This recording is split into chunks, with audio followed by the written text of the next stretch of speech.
Welcome back everybody, it's your good pal Nathurow with another video. And I've got some more Geography Now, Ireland, which was also a request. I know the split between Northern Ireland and the Republic of Ireland is a sensitive subject, as well as the entire Troubles conflict, but it's definitely something that I want to get more educated on. So, let's see if he goes into it, or what he goes into about Ireland. Hey everyone, we reached the land of 1/8 of my own heritage, Ireland, which means I'm probably a far-off distant cousin of our favorite Irishman, Potter! For those who don't know, Potter has helped us out in many of the animations in the past, and Potter has been such a great guy, so we decided to fly Potter out here to literally be in Potter's own country. Okay, we get Potter, it. you rock, man. It's pronounced Potter.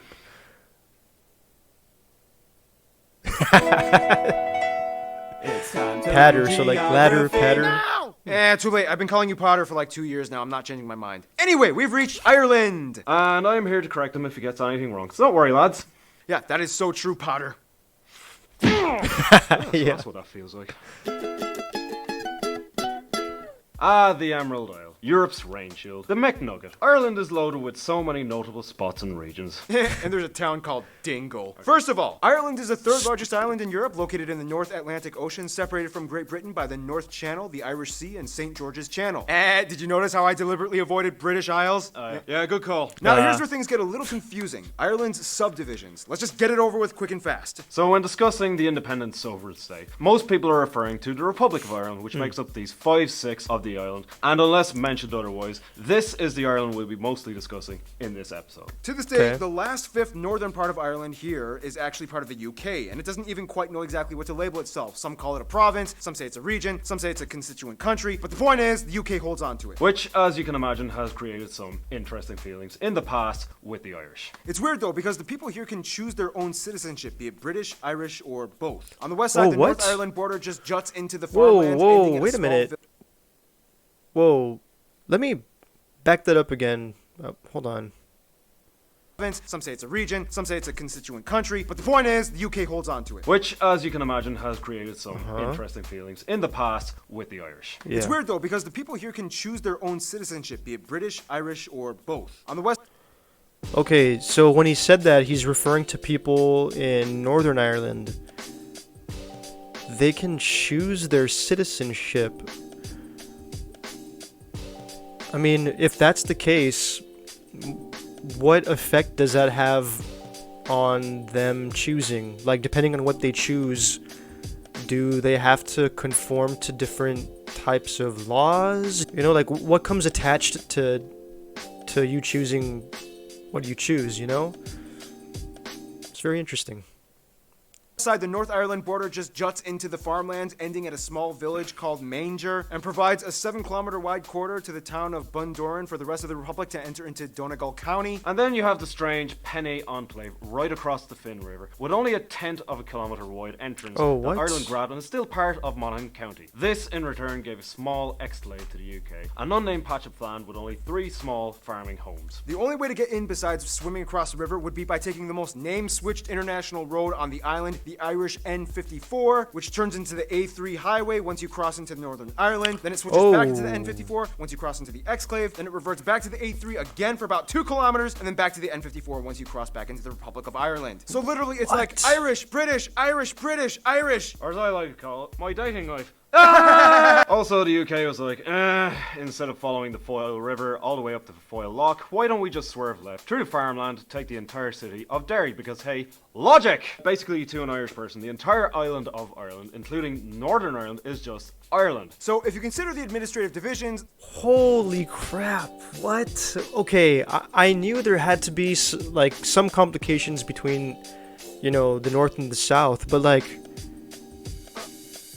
I mean, for that highway to run through... oh man, okay, so I'm assuming people use that highway, you know? So, do they have to abide by, like, a checkpoint every time they cross in between, you know, what's considered the Republic of Ireland and Northern Ireland? Like, is there some kind of, like... Yeah, like checkpoints or... I don't know. I could just imagine that being very complicated, but I'm sure by now they had to have worked something out to where people can drive through that road somewhat easily. Although I can't even imagine the politics that had to go behind something like that, so... Damn, please let me know what driving through that road is like. Anyway, let's continue. The Republic of Ireland is divided into 26 counties. However, many also include the extra 6 from Northern Ireland and call it 32. But then there's the 2 city and county councils, Limerick and Waterford, and the 3 city councils, Dublin, Galway, and Cork, making 31 local authorities in the Republic of Ireland, and technically 37 again if you include Northern Ireland's counties, and the capital of Dublin. Sounds about right. Okay, yeah, job. I got that right. Woo. Historically, though, Ireland was also kind of split into 4 provinces that many people still refer to today. They are Connacht, Leinster, Munster, and Ulster. Northern Ireland is often referred to as Ulster, as it encompasses most of the counties that make up the historical province. Otherwise, the largest cities after Dublin are Cork and Limerick, with the largest airports being Dublin, Cork, and Shannon airports. Keep in mind, if Northern Ireland was included in this, Belfast would take the number 2 spots on each of those lists. In addition to being an island itself, Ireland also hosts hundreds of smaller little islands and islets. The most populated ones being Great Island by Cork, Achill Island in Mayo, and Grumna and the Aran Islands in Galway. Finally, some places of interest across Ireland might include places like Trinity College, The Guinness Storehouse, the Neolithic tomb of Newgrange, which is older than the pyramids of Giza, the Rock of Cashel, Glendalough and Wicklow, the Blarney Stone of Cork, that island that was filmed at the end of Star Wars is called Skellig Michael, Tory Island, which kind of has like its own king. Scotia's grave where an Egyptian princess is buried supposedly. I didn't know about that one. You didn't even know that. Wow. Cool. I just found it off of Atlas Obscura. The Mound of Egyptian Hostages, princess. The Cade of Fields, the Sky Garden. Hookhead Lighthouse, the oldest continuously used lighthouse still operating in Europe. You live right next to it. Yeah. Sean's Bar, the oldest surviving pub and possibly the entire world. And of course, way too many churches, abbeys, castles, dolmens, tombs, everything else to list. Way too many of them. Way too many. Oh, and avoid Temple Bar, right, in Dublin. That's like a tourist trap, and you can't actually meet any real Irish people there. It's just don't go there. Don't go to Temple Bar. Give it a miss. Go to Coppers. Coppers. Yeah. Ah, Okay. beer. You guys know your way around the pint, don't you? Oh, well, Irish people do, but I don't actually drink. Oh, okay. Huh. After that manic cold. Oh, yeah. Huh? Oh, Ireland is very green. The end. Alright, so there's a little bit more to it than that. Ireland is a post-glacial carved mineral and sandstone island with about 12 small mountain ranges, the majority of which are located in the north, west, and south. You'll notice looking at the map that the east coast of Ireland seems to be relatively smooth and straight, whereas the west coast of Ireland seems to be all choppy and serrated with inlets and peninsulas. Almost like if you took a ball of clay and just spread it across a flat surface in one direction.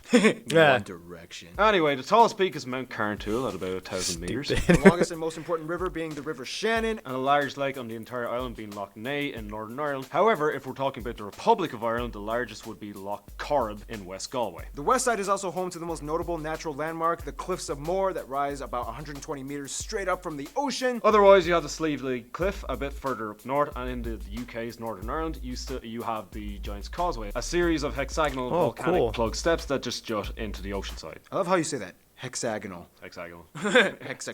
Hexagonal. Now, despite being located fairly north in latitude, Ireland actually experiences a strange weather phenomena in which it actually kind of acts like a rain shield for the UK. It takes all the warm air released by the North Atlantic Gulf Stream that starts all the way from the Caribbean. This means that although Ireland is on the same relative latitude as Newfoundland, Canada, they remain about 9 degrees Celsius or about 17 degrees Fahrenheit warmer, rarely reaching the freezing point, which in return means they hardly ever get snow. However, that again in return means Ireland gets a ton of rain. Like seriously, over half the year is drenched. You only get like 2 months of sunshine and then it's back to the downpour. I mean, wouldn't that make you guys like kind of depressed? Why do you think drinking's a thing in Ireland? Speaking of which, okay. All right. That's very interesting. I would have never thought that Ireland would never get snow, considering how north it is. That being said, of course, it definitely reminds me of Texas. I mean, I've lived here all my life and I've only seen snow, I want to say like 3 times in Texas. It's more common to see snow in northern Texas, but the further south you go, I mean, it's very, very rare if you see it. So, but yeah, like I said, I would never expect that to be a thing in Ireland. Interesting. the abundance of rain allows Ireland to actually flourish in flora and agriculture, giving it its trademark green colour. Common crops being spuds, sugar beets, and grains like barley, oats and wheat, which as you can imagine has a large portion that goes towards Ireland's most famous product, beer. Beer! Ireland without beer is like Mexico without tacos, Koreans without kimchi, Argentinians without salsa, Bob Saget without his telekinetic laser vision. Yeah, beer culture is such an integral part of being Irish that even priests and nuns get in on the action and share a pint of Guinness. Which, by the way, the Bible never condemns alcohol, just drunkenness, so know your limits. Yeah, we go to confessional a lot. Otherwise, some top-level Irish dishes might include things like Box tea, potato bread, brown soda bread, bacon and cabbage, too many stews to list like coddle and Irish stew, black pudding, oysters and Guinness. And overall you can find potatoes cooked in various ways with like everything. In addition, Ireland is also the perfect habitat for about 26 species of mammals like the red fox, European hedgehog, the stoat, pygmy shrew, and badger, and the one land reptile that is native to the country, the viviparous lizard. Speaking of which, no, the story of St. Patrick driving all the snakes out of Ireland was probably not true. Ireland most likely never had snakes due to its geographic isolation from the rest of Europe, and also St. Patrick probably wasn't Irish, he was Welsh. Yeah, lots of misconceptions when it comes to Irish people. Which brings us to... Hey, so Potter, Patter. So what does it mean to be Irish? Oh, we're all about the crack in Ireland, so we are. Yeah, crack. What? Crack? Crack every day and night of the week. We love the crack, so we do. DA, freeze, hands where I can see them. Common misconception. See, we're not actually talking about drugs, we're talking about... Was this thing a rat? Stop! First of all, Ireland has about 4.8 million people, over 6 million if you include Northern Ireland, and has the highest birth rate in the EU. About 83% of the country identifies as ethnically Irish, whereas about 9.5% are white of other nationalities, whereas the remainder of the country is other groups like Asians, blacks, and who knows, probably some magical wizards or something. So the country uses the euro as their currency, they also use the type G plug outlet, and they drive on the left side of the road. Now, thanks to modern media, everyone probably has at least a little bit of exposure to the stereotypical Irish culture one way or another. You know, like river dance or leprechauns or river dancing leprechauns. But there's an entire world to the deep-rooted Irish identity. First of all, the language. Technically, Ireland, or at least the Republic of Ireland, is a bilingual country that uses both Irish and English, although English is used far more often than Irish ever is. The Irish language is related to... So yes, that is something that I didn't know for the longest time. I had no idea that there was such thing as an Irish language for the longest time. I thought they just, spoke English, but just with their own, accent. I want to say Scotland also had their own language, which I had no idea about. And I think is it called Gaelic or Gaelic? Something like that. But yeah, again, for the longest time, I didn't know that. And I also read that there's actually a resurgence going on with that language, so... yeah, interesting. To other Celtic-based languages spoken in Scotland, Wales, and to some extent, Brittany in France. Just when you thought you were safe after the Iceland episode, Irish comes along and suddenly M and H make a V sound, D and H make a G or Y sound, B, H, and F sometimes make like a W sound. Alright, Paul, let's see you take a shot at saying these words. Alright. R-I-G-late. Nope, R-I-glat, it means go on. Talk. Nice try. It's talk duck, it means important. What? Letras. Nah, lehers, it means toilet. Not even, yeah. That's Actually, that was just one I made up. But nice try.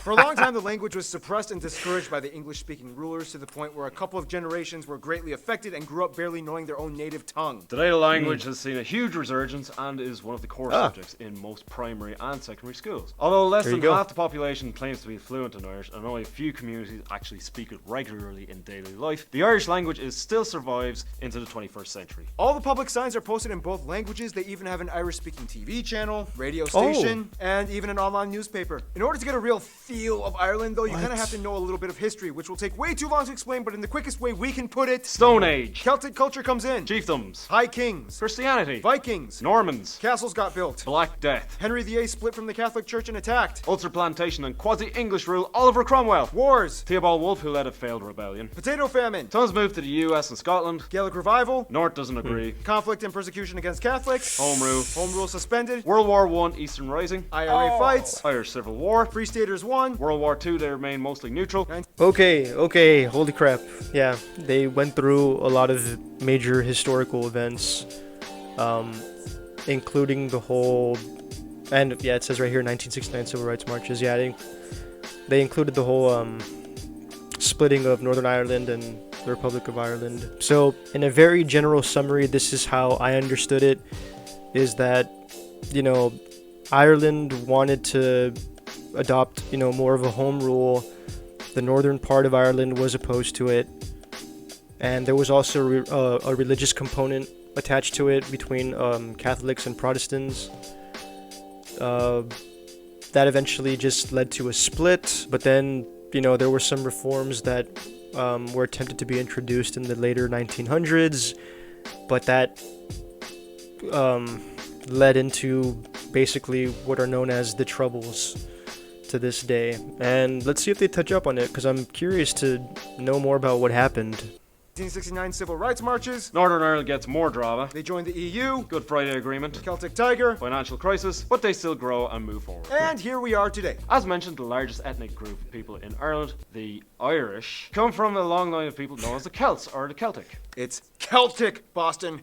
Celtic. Not Celtic. Thousands of years ago, the Celts roamed all across continental Europe. However, the rise of empires and warring people groups kind of pushed them all the way west into the Isles. And the Celts had an incredibly complex system of tribes or clans and families that dominated certain regions with their own chiefs and kings. This is partially why so many people in Ireland have Mech, or the almost exclusively Irish use O prefixes in their last names, which translates to son or descendant. Prior to Christianity, Celts were primarily farmers and cattle herders with pagan and druid roots. With some controversial practices recorded by the Romans. Christianity came in, and then Catholicism played a huge role, even to this day. However, certain ancient traditions still lived on, like the festival of Samhain. Sound. Okay. Really? What? I thought M and H make a V sound. Nah, depends. Okay, when he mentioned the fact that Christianity got introduced, I'm surprised he didn't bring up St. Patrick, but maybe they'll get into that later. Anyway. Sometimes it does, sometimes it doesn't. Your language. Samhain later became known as Halloween, which became popularized and is celebrated all across the world today. However, originally they used to use turnip lanterns, not pumpkins. Folklore and tradition is strong. We've all heard of leprechauns, but there's also Fionn McCool and the Fianna of the Fenian cycle, Cuchulainn the Hound, Deirdre and Grania, similar to the Princess Isolde and Tristan in Arthurian legend, and so much more. And the two most popular sports, which are almost never played anywhere else in the world, Gaelic football And hurling. Oh yeah, that's like a Irish Quidditch or something, right? Don't call it Quidditch. Oh yeah, this is a hurl. Oh wow, that's pretty cool. How do you play with that? Why don't we ask Jason Statham?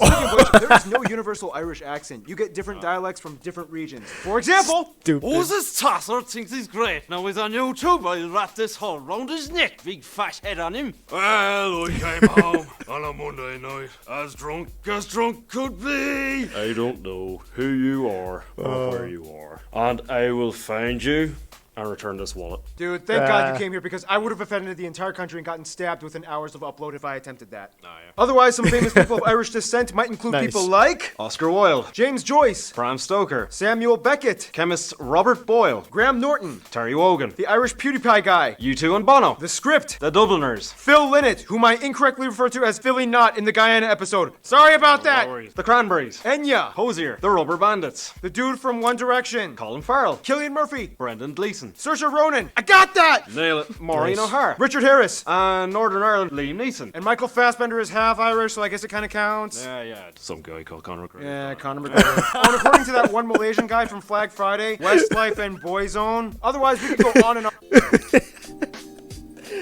Okay, it doesn't. Oh well, it doesn't surprise me that Ireland is very hesitant on on owning up to Conor McGregor. I mean, yeah, he could be a pretty big asshole, but you know what? You gotta hand it to the guy. He's a showman. He's a showman guy. You know, he's entertaining when he fights, and goddamn, he is very entertaining outside of the octagon in front of the camera, if you know what I mean. Holy shit, that guy's mental. But anyway, yeah, let's go. On about the rich, complex layers of music, dance, literature, symbolism, artifacts, traditions, festivals, clothing, customs, and legends, but that would take way too long, and if you want to know more, just watch any episode of Fair City or Father Ted. Or you could just talk to an Irish person as well. Nah, TV's better. TV never gets anything wrong. Sure. In the meantime, Ireland's Friend Zone in 3, 2, 1.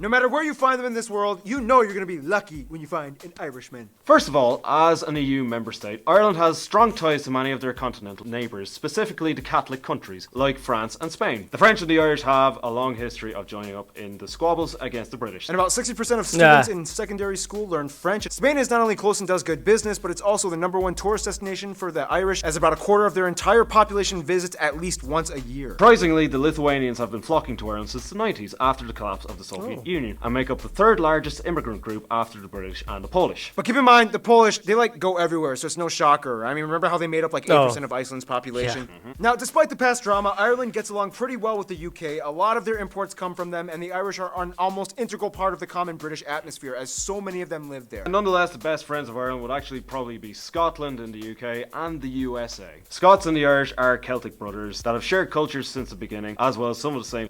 Okay, so they ended up mentioning the USA. So, I want to say that the Irish people that I've met, you know, they say that they have a reputation of being like loud and rowdy, and they love to drink and all that. Americans also have that stereotype around the world. I just feel like our peoples get along quite well. Anyway. Strifes and struggles. Tons of Irish moved to Liverpool after the potato famine and were generally welcomed by their cousins. I mean, horrible accents aside, have you seen that one scene in Braveheart where the Irish mercenaries backstab the British and join their Scottish cousins? Yeah, like that, right? Yep. Yeah. The USA, though, is like their favourite younger cousin, who is a lot bigger and stronger. Not only do about 30% of their exports go to the US, but after the potato famine, hundreds of thousands of Irish came flocking into Ellis Island, and to this day, about 35 million Americans claim to have either partial or full Irish heritage. The largest concentrations on the East Coast in New England. That's about 7 times the population of Ireland itself. It even got to me somehow. Thank you, Grandpa I never met. In conclusion, I'm actually gonna give this to you, man. Take it away. Thank you, Paul. In conclusion, Ireland has had to Conor McGregor its way through war, famine, economic recession, terrible leprechaun rapping, and Gerard Butler's horrible accent in P.S. I Love You. Seriously, man, you're Scottish. It shouldn't be that hard. But through all that, we've managed to be the coolest kid on the block, despite a few emotional issues here and there. We're pretty rad, if I say so myself. Go on, Ireland, you beautiful, drunken mess of a nation, you. And you know what? In honour of your 1/8 Irish lineage, I've decided to bestow on you the title of Kind of Irish, I guess. Here's 1/8 of an Irish shamrock, tied on with a piece of sellotape. Wow. Okay, so he brought up the 3-leaf clover. I'm surprised he hardly touched up on St. Patrick. So St. Patrick's Day is heavily celebrated in the United States, and I think I mentioned in one of my previous videos that people celebrate it by just, you know, getting very drunk and eating or whatever, which kind of makes sense because St. Patrick's Day is supposed to be a day to feast and be merry and celebrate Irish heritage, and of course St. Patrick himself, which he celebrated because he brought Christianity to Ireland, and he used the 3-leaf clover as a way to explain the Holy Trinity, like you see in the cross. And I thought that was super interesting, and I was kind of waiting for them to bring it up, but oh well. Anyway. Thanks, Potter, even though I always get your name wrong, so yeah. You do.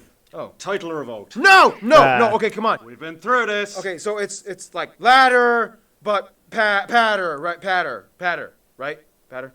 Better. Nah. Score. Stay tuned! Israel is coming up next. Oh, this is going to be good. Okay. Alright.